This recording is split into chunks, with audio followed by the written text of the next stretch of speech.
The war didn't begin in Vietnam. It began in Washington, behind closed doors. A war built on fear, on strategy, on assumptions. And today, many wars still follow the same pattern. Different countries, different enemies, but the same mistakes. America didn't walk into Vietnam overnight. It drifted there, step by step, meeting by meeting, decision by decision. At first, Vietnam was just a place on a map, far away, unknown to most Americans. But inside Washington, that small country started to feel very important, not because of its size, but because of what leaders believed it represented.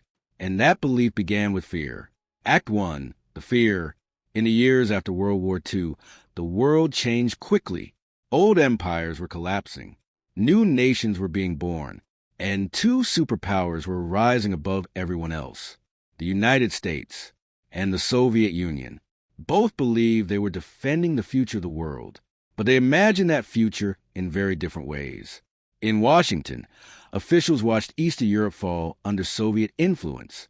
Poland, Hungary, Czechoslovakia. One after another, governments aligned with Moscow. Each change made American leaders more nervous because they didn't see these events as isolated. They saw pattern, and patterns in geopolitics create fear. Inside government offices, analysts began asking quiet questions. What if this keeps spreading? What if communism keeps expanding? What if entire regions slowly shift away from the Western world? Maps were studied, lines were drawn, and attention slowly moved toward Asia. China had already experienced a communist revolution in 1949. To many Americans, that moment felt like a shock. A country of hundreds of millions suddenly aligned with the communist bloc. Soon after, the Korean War erupted, another conflict between communist and Western forces. Another reminder that the Cold War was not just political. It could turn into real war. So when Vietnam began appearing in intelligence briefings, it didn't look like a small regional struggle. It looked like the next piece of a larger puzzle.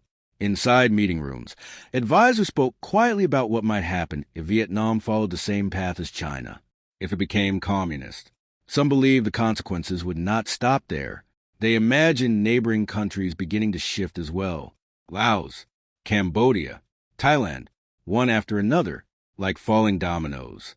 This idea became known as the domino theory, a simple concept, but one that shaped American strategy for years. The theory suggested that losing one country might trigger the collapse of many others. And once that possibility entered the conversation, Vietnam stopped being a distant conflict. It became a test, a signal, a place where American leaders believed they had to show resolve. But fear has a quiet way of influencing decisions. It pushes governments to act before fully understanding the situation.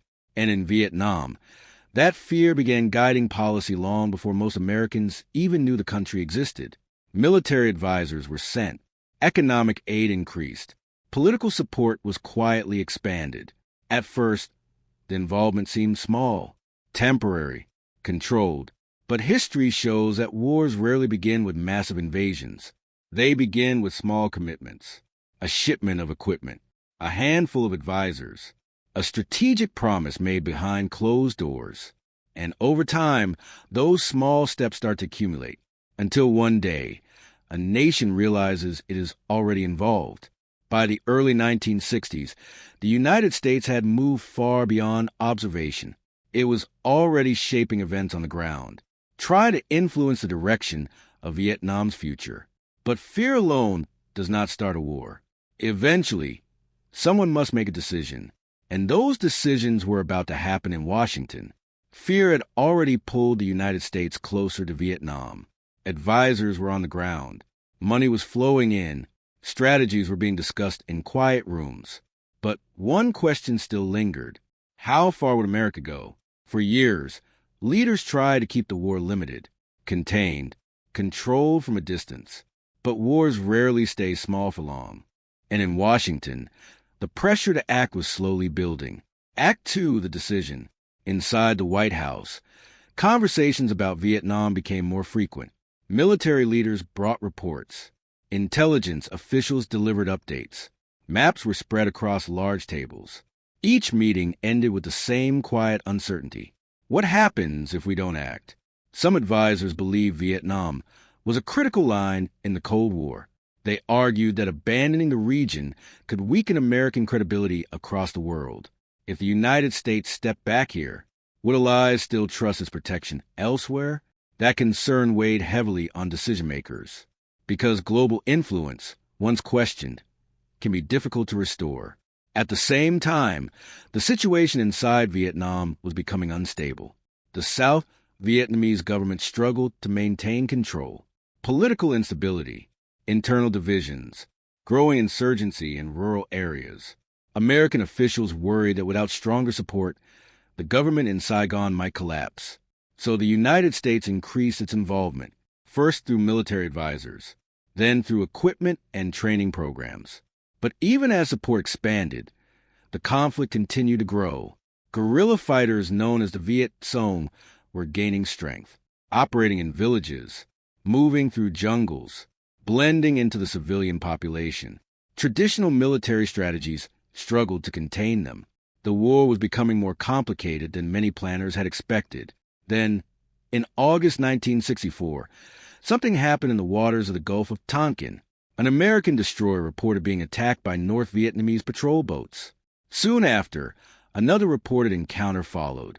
Inside Washington, the reports created urgency. Phones rang late into the night. Military briefings were rushed to the White House. President Lyndon Johnson faced a decision: respond carefully or respond decisively. Within days, Congress passed what became known as the Gulf of Tonkin Resolution. The document gave the president authority to use military force in Southeast Asia. No formal declaration of war, but broad permission to escalate. At the time, many lawmakers believed they were responding to a direct attack. Few realized how much that single resolution would change the course of the conflict, because once the authority existed, escalation became easier. Bombing campaigns began to expand. Military planning accelerated. Troop deployments were discussed with increasing seriousness. Behind closed doors, the conversation slowly shifted. The question was no longer whether the United States should stay involved. The question became how to win. But winning a war in Vietnam would prove far more complicated than any briefing had suggested. The terrain was unfamiliar. The enemy moved differently, and the battlefield did not look like traditional wars American generals had studied. Soon, the conflict would move beyond strategy papers and meeting rooms. It would move into jungles, villages, and rice fields. And there, reality would begin to challenge every assumption Washington had made. The decisions had been made. The authority had been granted. And now the war was no longer theoretical. It was real. Planes were taking off. Troops were boarding ships. Young soldiers were leaving American cities and farms, heading toward a place many had never heard of before. Vietnam was no longer just a strategy. It had become a battlefield. Act 3, the war. When the first large numbers of American troops arrived in Vietnam in the mid-1960s, military planners believed the conflict could be managed. The United States had advantages that few nations in history had ever possessed: advanced aircraft, massive logistical networks, modern weapons. From a distance, it looked like overwhelming power. But Vietnam was not a conventional battlefield, and that difference quickly became clear. American soldiers arrived expecting a front line, a clear enemy position, a defined territory to capture. Instead, they found something far more complicated. Dense jungles stretched across the landscape, thick vegetation that could hide movement only a few meters away. Small villages scattered across the countryside, paths, tunnels, rivers, and an enemy that rarely fought in the open. The Viet Cong and North Vietnamese forces moved differently. They didn't depend on holding territory in the traditional sense. They relied on mobility, ambush, disappearance. A patrol could walk through a quiet village in the morning and face gunfire from the same area at night. Soldiers began to realize the battlefield was constantly shifting.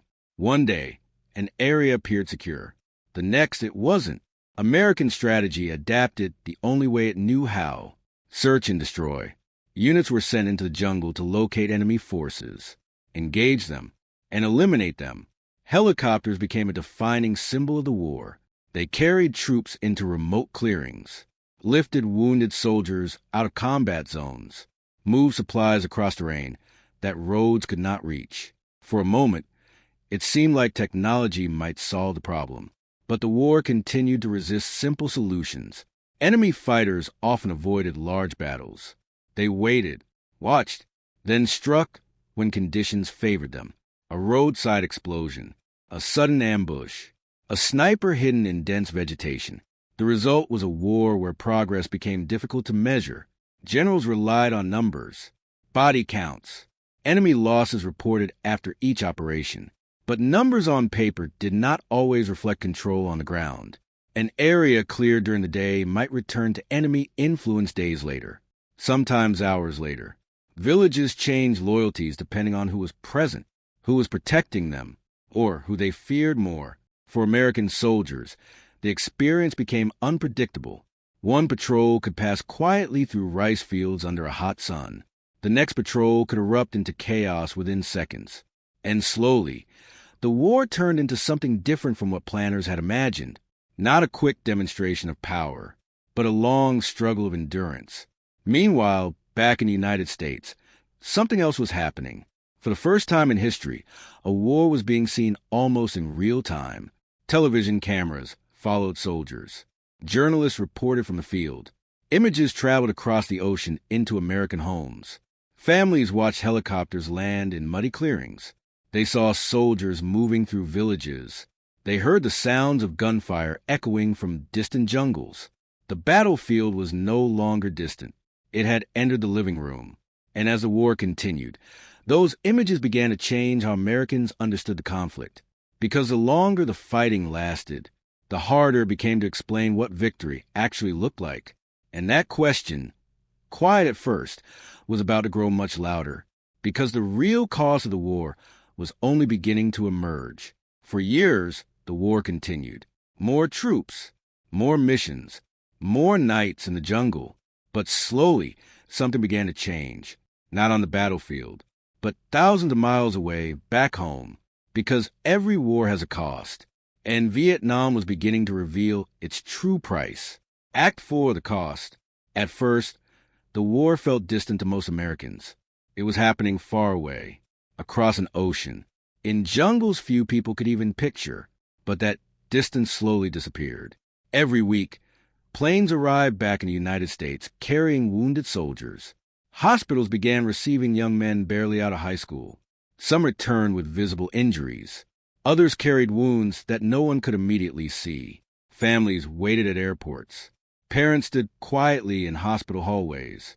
Letters arrived in mailboxes across the country, sometimes hopeful, sometimes devastating. And little by little, the human reality of the war became impossible to ignore. More than 58,000 American soldiers would eventually lose their lives in Vietnam. Hundreds of thousands more would return home changed by what they had experienced. But the impact didn't stop with the soldiers. For the first time in American history, a war unfolded nightly on television. News broadcasts showed real footage from the battlefield. Helicopters lifting wounded soldiers. Columns of smoke rising above distant villages. Young troops moving carefully through unfamiliar terrain. Families sitting in living rooms across the country watched these images together. Dinner tables grew quiet. Questions began to surface. Why are we there? How long will this last? What does winning even look like? As the war dragged on, those questions became louder. College campuses began to debate the conflict. Public discussions grew more intense. Some Americans believed the war was necessary. Others believed it had become a mistake. But almost everyone could feel that something inside the country was shifting. Vietnam was no longer just a foreign conflict. It had become a national conversation, a national tension, and eventually a national trauma. Years later, historians would look back and realize something important. Vietnam didn't only change how wars were fought. It changed how wars were understood. It revealed that military power alone does not guarantee political success. It showed how fear, strategy, and uncertainty can combine to create conflicts that are far more complex than anyone expected. And in many ways, the lessons of Vietnam never fully disappeared. Because if you look closely at modern conflicts, some of the patterns feel familiar. Fear shaping decisions, escalation happening step by step, wars beginning with confidence but unfolding with uncertainty, different countries, different enemies, different technologies, but sometimes the same difficult questions. How does a war truly begin? How does it truly end? And how do nations avoid repeating the same mistakes? Those questions still echo through history, and they still shape the conflicts we see today. If you want to understand modern wars, sometimes you have to go back to the jungles of Vietnam, back to the decisions made behind closed doors, because the past has a quiet way of explaining the present. And if you want to explore more hidden stories like this one, stories that reveal how wars really begin, subscribe to the channel, because some of the most important battles in history are the ones most people never fully understood.